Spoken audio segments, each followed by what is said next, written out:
Olá, galerinha do primeiro ano, Sejol. Estamos aqui preparando uma nova aula para vocês. Estamos iniciando o terceiro período, né?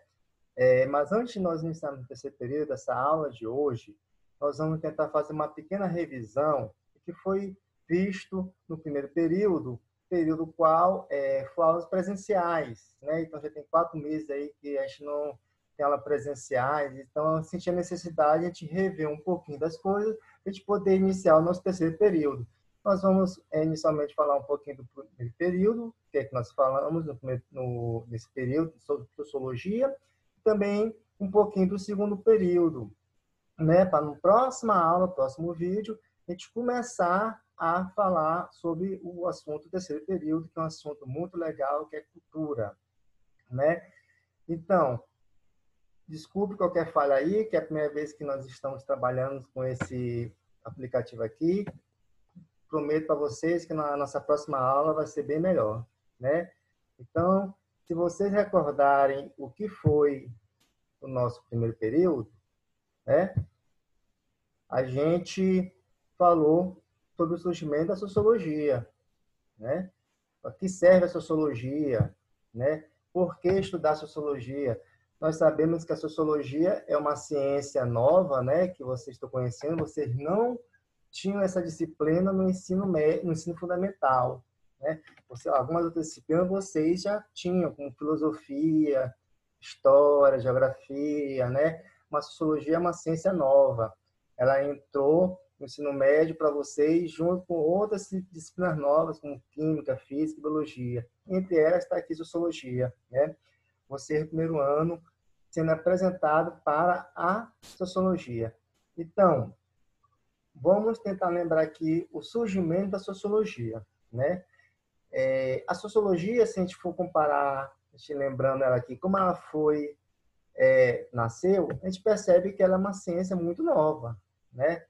É uma ciência que nasceu na era moderna, nasceu com a modernidade, né? A filosofia tem desde os tempos antigos, né? Se a gente for comparar a sociologia com a filosofia, então a sociologia é uma ciência muito nova, né? Mas o que é que aconteceu na história da humanidade para ter a necessidade de ter uma nova ciência? Que ciência é a sociologia? Pois então, para a gente entender isso, a gente precisa entender o que é que aconteceu no século XVIII, né? Sim, vocês podem lembrar que eu dei uma dica para vocês, né? Lembrar que quando o professor de História fala de revoluções do século XVIII, que fiquem bem atentos com as revoluções do século XVIII, porque foram as revoluções que mudaram a história da humanidade, a forma de pensar, a forma de agir, a forma cultural, as relações econômicas, e com isso as relações sociais também mudaram, né? Então, para isso, precisou de uma nova ciência, porque até então, até a Idade Antiga e Idade Média, a filosofia conseguia entender essas relações sociais, mas quando chegou na Idade Moderna, precisou de uma nova ciência para entender essas novas relações sociais, né? Então, vamos lá. A primeira revolução que eu vou dar destaque para vocês foi a Revolução Francesa, né? Lembrando, aqui não vai ser uma aula de história, que também vai ser bem mais resumido do que foi na sala de aula que nós trabalhamos. Nós trabalhamos um mês discutindo essas revoluções, lembram? Né? Então, vamos iniciar com a Revolução Francesa, né? A Revolução Francesa, ela foi uma revolução política, né? Ela mudou as relações políticas do homem. A gente tem que recordar que no século XVIII, século XIX, né, era o absolutismo.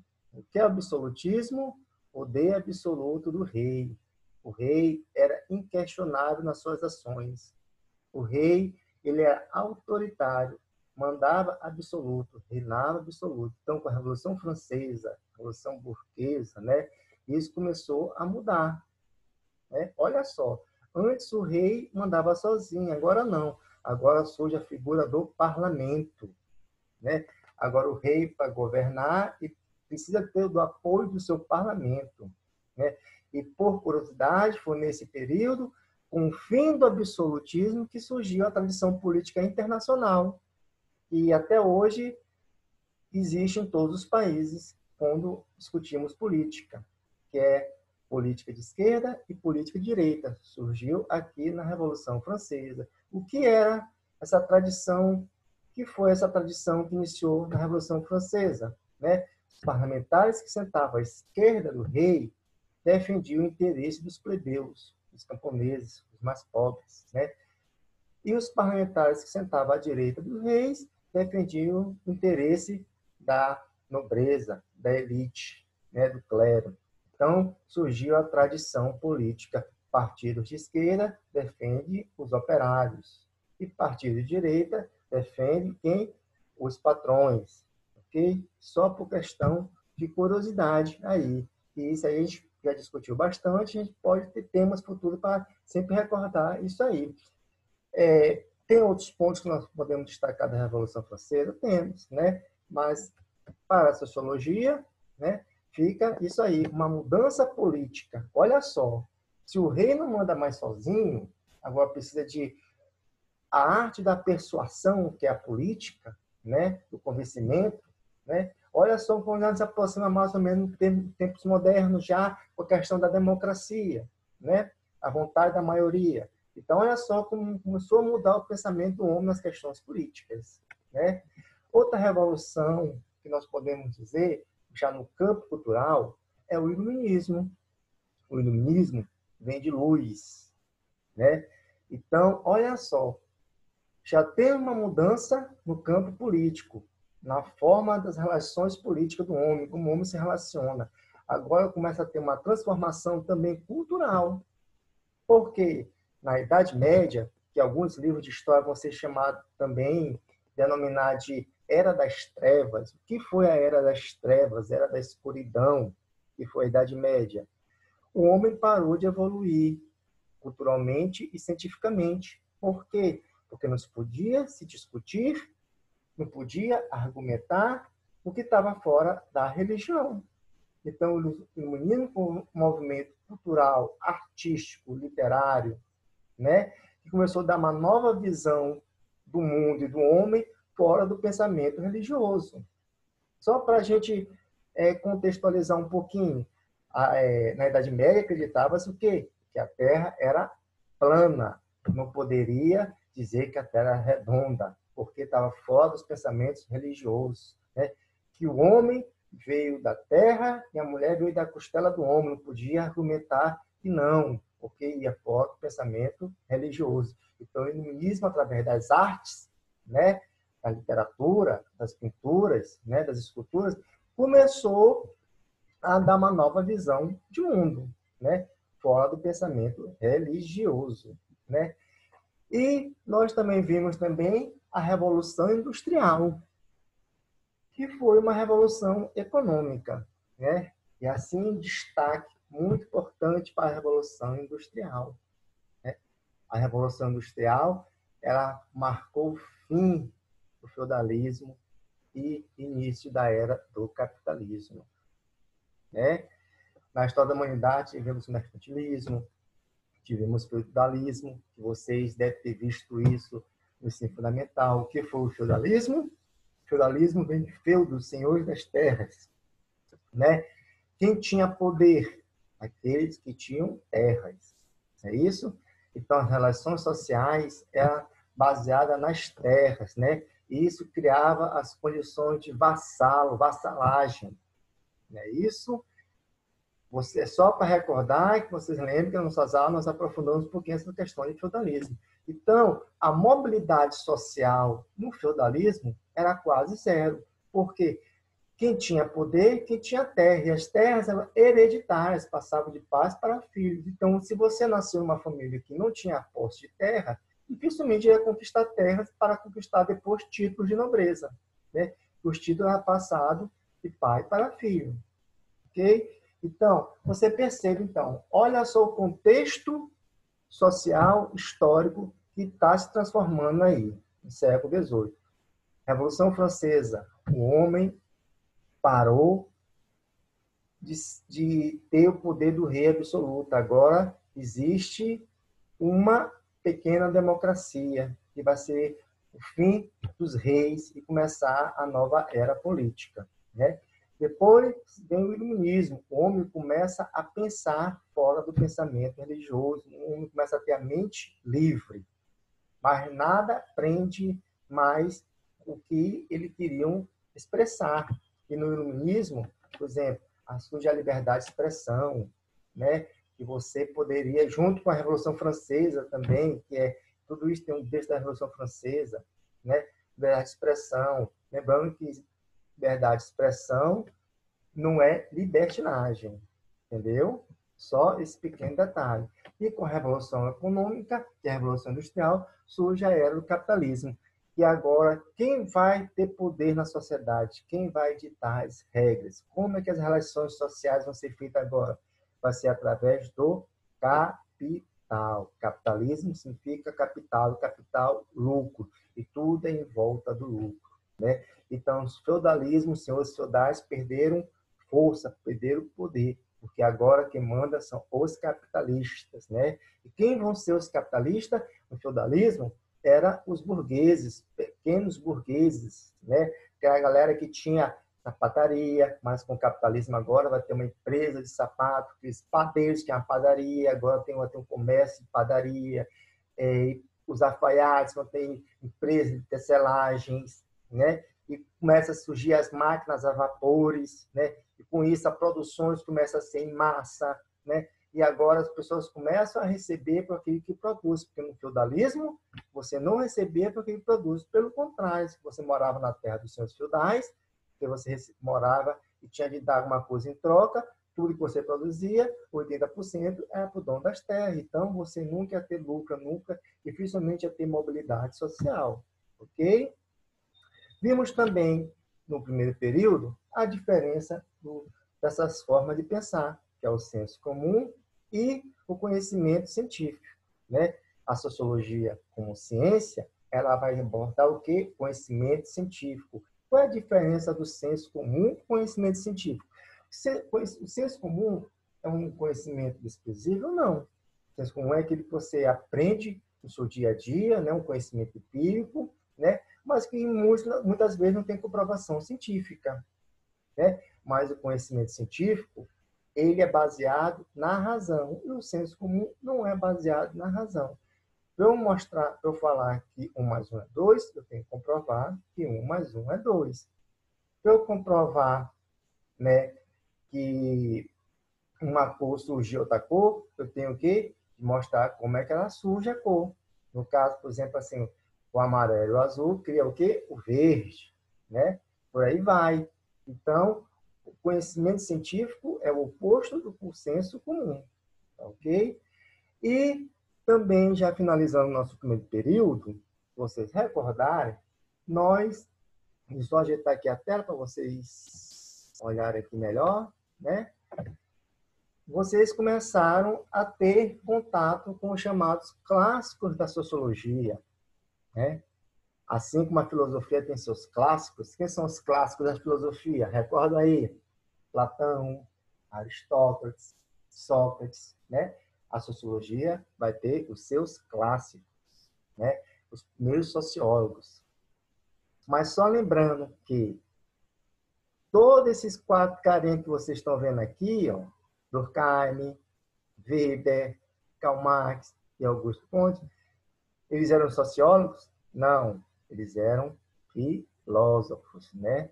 A sociologia, ela veio da filosofia. A filosofia, como disse para vocês inicialmente, ela que tentava compreender as relações sociais humanas, mas com a chegada do capitalismo, ela não começou mais a compreender as relações sociais capitalistas e precisou então de uma nova ciência para entender essas novas relações sociais, né? Como é que a filosofia estudava as relações sociais antes da sociologia? A sociologia tinha um campo que não existe, né? A forma de conhecimento, que é a ética. E a ética, né? Através da ética social, ela tentava compreender essas relações sociais, né? Mas qual foi o problema da ética? Que não conseguiu dar continuidade nas relações sociais do homem capitalista, porque a ética tem um grande problema. para poder entender. E daí vai a grande diferença de filosofia para a sociologia, por causa da ética, né? O que é que a ética faz? A ética julga. Por dizer que uma pessoa é errada, o comportamento dela é errado, eu estou dizendo que existe um comportamento certo. Por dizer que um pensamento político é errado, eu estou julgando que existe um pensamento político bom. Por dizer que aquela religião é do bem, eu estou julgando que existe religião do mal. Então, a ética julga, né? E a sociologia não julga normas. A sociologia não julga regras para poder entender as relações sociais do indivíduo naquela sociedade, né? Ela vai tentar compreender qual é a influência da religião no comportamento daquela sociedade, qual a influência daquele pensamento político naquela sociedade, né? Para poder entender essas relações sociais, ok? E só para a gente destacar um pouquinho desses quatro aqui, né? Nós temos aí Durkheim, que é um francês, né? Augusto Comte, aqui na outra ponta, que é um francês, e nós temos aqui os dois alemães no centro, Max Weber e Karl Marx. Talvez Karl Marx seja o quê? O mais popular para vocês, né? Mas é comum, quando a gente fala dos clássicos da sociologia, só falar desses três aqui, Durkheim, Weber e Karl Marx, né? Porque Augusto Comte, ele foi aquele cara que criou a palavra sociologia, que criou a disciplina sociologia, né? Mas vão ser esses três aqui que vão dar continuidade no pensamento sociológico, que vão transformar a sociologia como ciências. Assim como existe as ciências naturezas, né? Porque tem seus objetos de pesquisa, que são física, química e biologia, esses três vão dar objeto de estudo da sociologia. A sociologia vai se transformar, enfim, com pensamento científico, ok?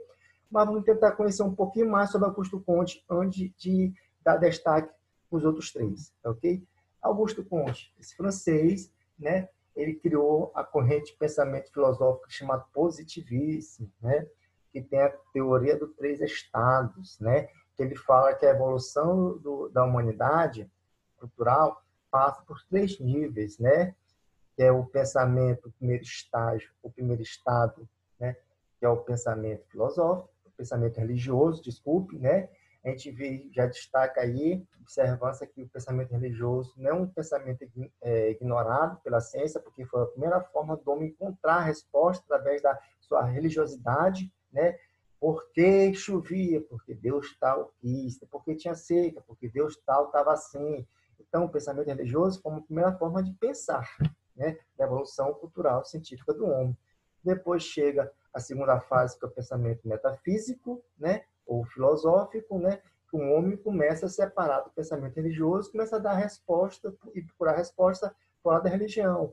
E o último estágio, ou o último estado, é o pensamento positivo, o positivismo, que é o conhecimento baseado 100% na razão, né? Então, aí, nós vemos, né, o que foi o primeiro período, né? Vamos tentar aqui, tentar recordar, só lembrando, o primeiro período, né, nós foi 100% presencial, né?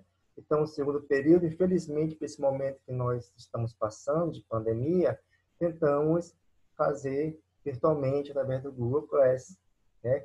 Então, vou tentar recordar através de algumas atividades que eu passei para vocês, tá ok? Então, se vocês lembram, né? Eu passei para vocês aqui alguns... Passei o filme Tempos Modernos. Não sei se vocês recordam aí, o Tempos Modernos, né? Ele... Deixa eu ver se eu acho no YouTube, para vocês recordar. E o YouTube está aqui, né? Vamos lá. No YouTube vocês vão ver... Estão recordando?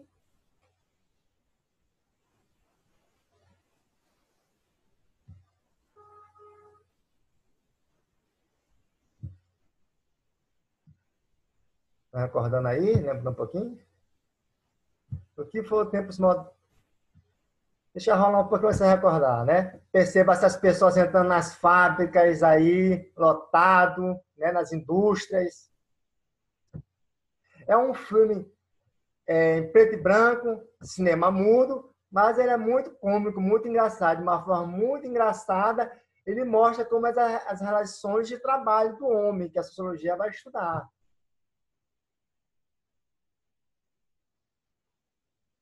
Se percebe também que é bem diferente da nossa época, né? E também tem uma visão futurística aí do filme, né? Não quer dizer que antigamente tinha que o autor, Charlie Chaplin, imaginava como seria isso no futuro também, algumas cenas.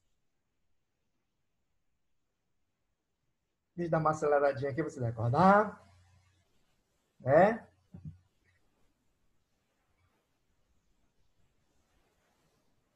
Esse sistema aí que se chama aí trabalho é o sistema fordista, né? O que foi o sistema fordista, né?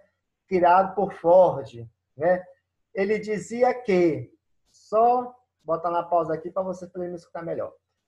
O Ford dizia que para eu ter uma produção em massa, né? Então, se eu especializar o operário em fazer só uma atividade, ou ia produzir muito mais coisa e muito mais tempo. Por exemplo, a produção de carros, né? Se eu botar um operário só para botar a porta, outro só para botar o pneu, ou só botar o vidro, no final do dia eu vou produzir muito mais carros do que se uma mesma pessoa fizer tudo isso, né? Mas só qual é o problema, né, desse sistema Ford? Isso causou muita depressão, muitos problemas físicos. Imagina tu passar 10, 20, 30 anos, né, fazendo o mesmo movimento, ficando só apertando a poca lá, né? Quanto anos de bucite as pessoas tiveram, né? E isso aqui mostra também o filme, como as pessoas, uma parte que ele foi presa, né? A primeira vez que ele, na verdade, ele foi preso várias vezes, se vocês recordarem o filme, né? Mas a primeira vez ele foi preso porque ele estava no meio de uma greve. Então, as questões sindicais, a questão da relação patrão-trabalho, até hoje vocês percebem que existe conflito, né? Então ele foi preso como um líder comunista, porque ele lutava com as questões operárias, né? Líder sindicato. E aí a gente faz uma analogia à primeira revolução industrial, né? Só para curiosidade, nós estamos na quarta revolução industrial, ok? Então, quando a gente fala na revolução industrial, não foi essa maravilha toda.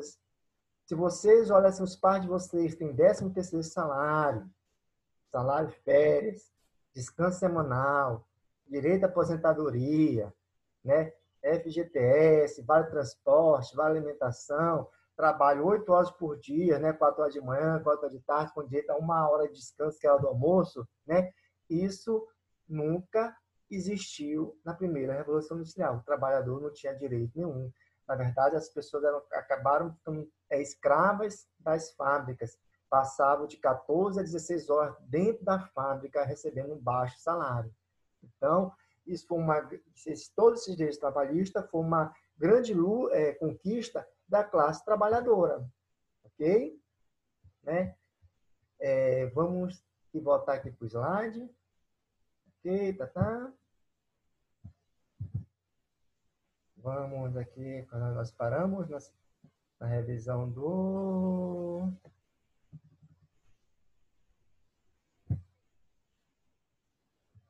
só um minutinho.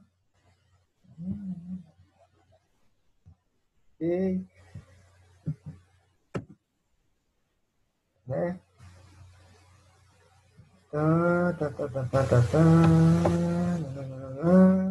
Botar aqui, botar melhor. E aqui, né? Pronto.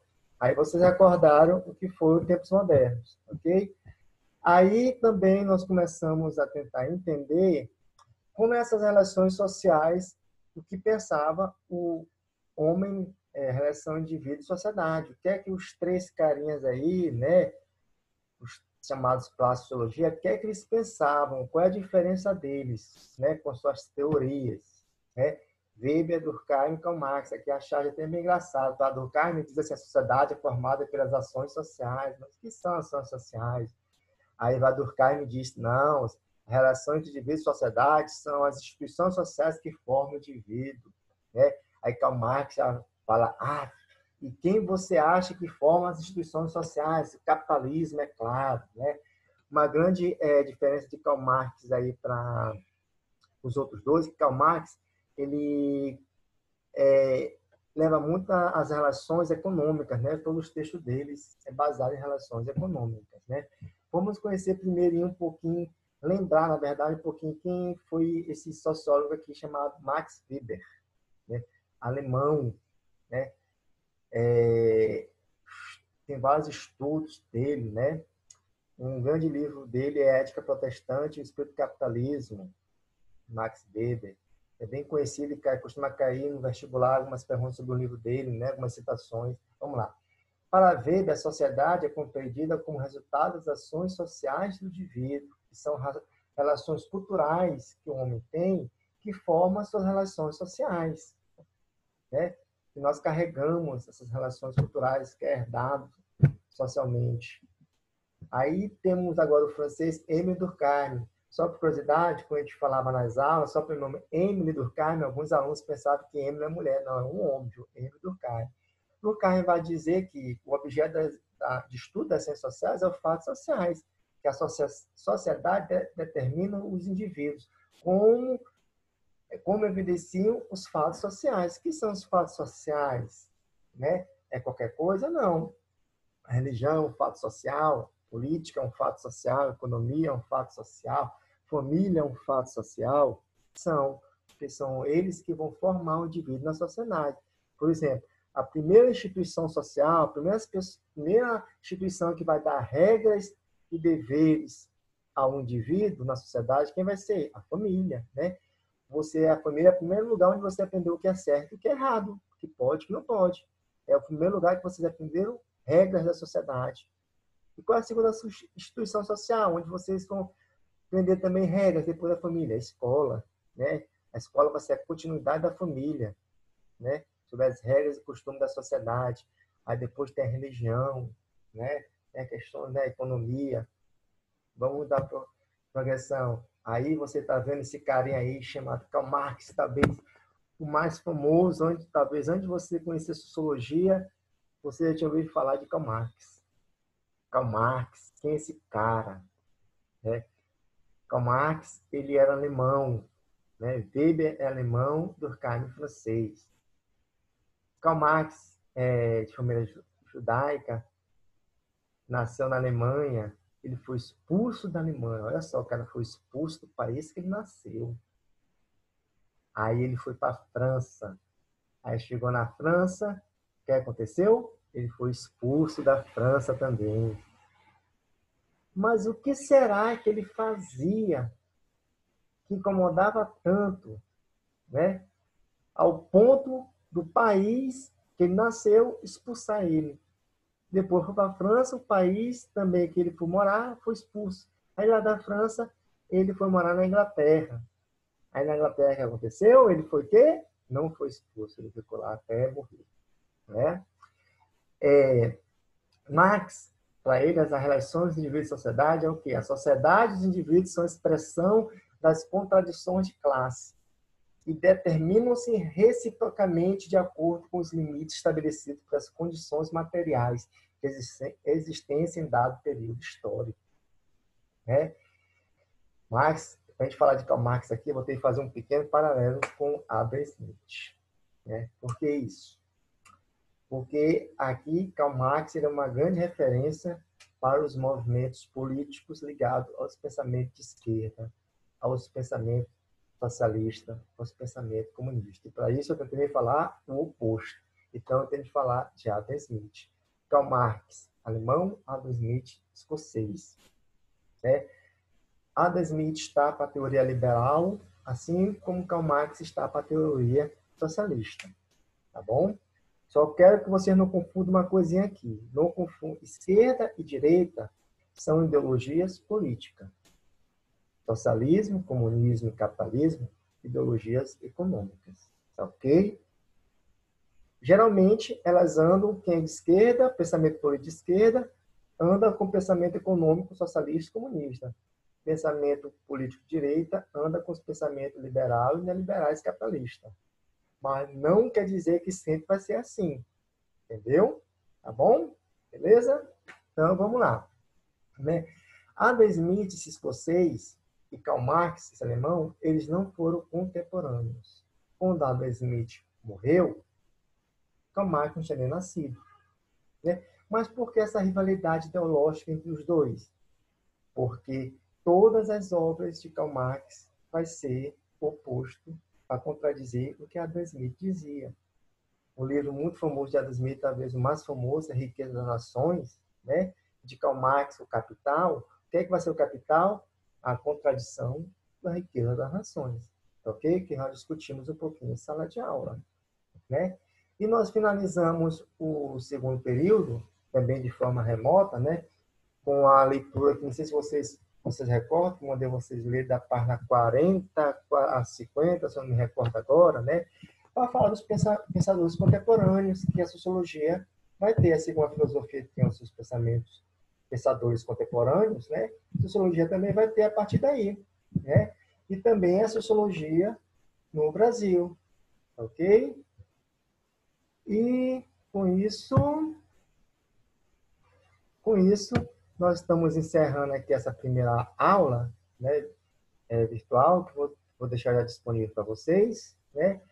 E já quem deixa o recado que na nossa próxima aula, desculpe, vai ser já no terceiro período, que vai ser o terceiro capítulo do livro de vocês, que nós vamos trabalhar a cultura, que é um assunto muito legal, muito massa, né?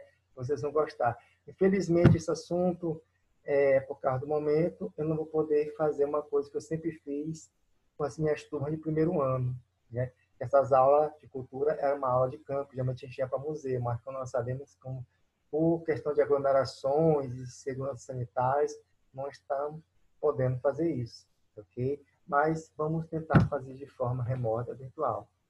Legal? Um abraço, estudem, estamos aí e até a próxima aula, galerinha.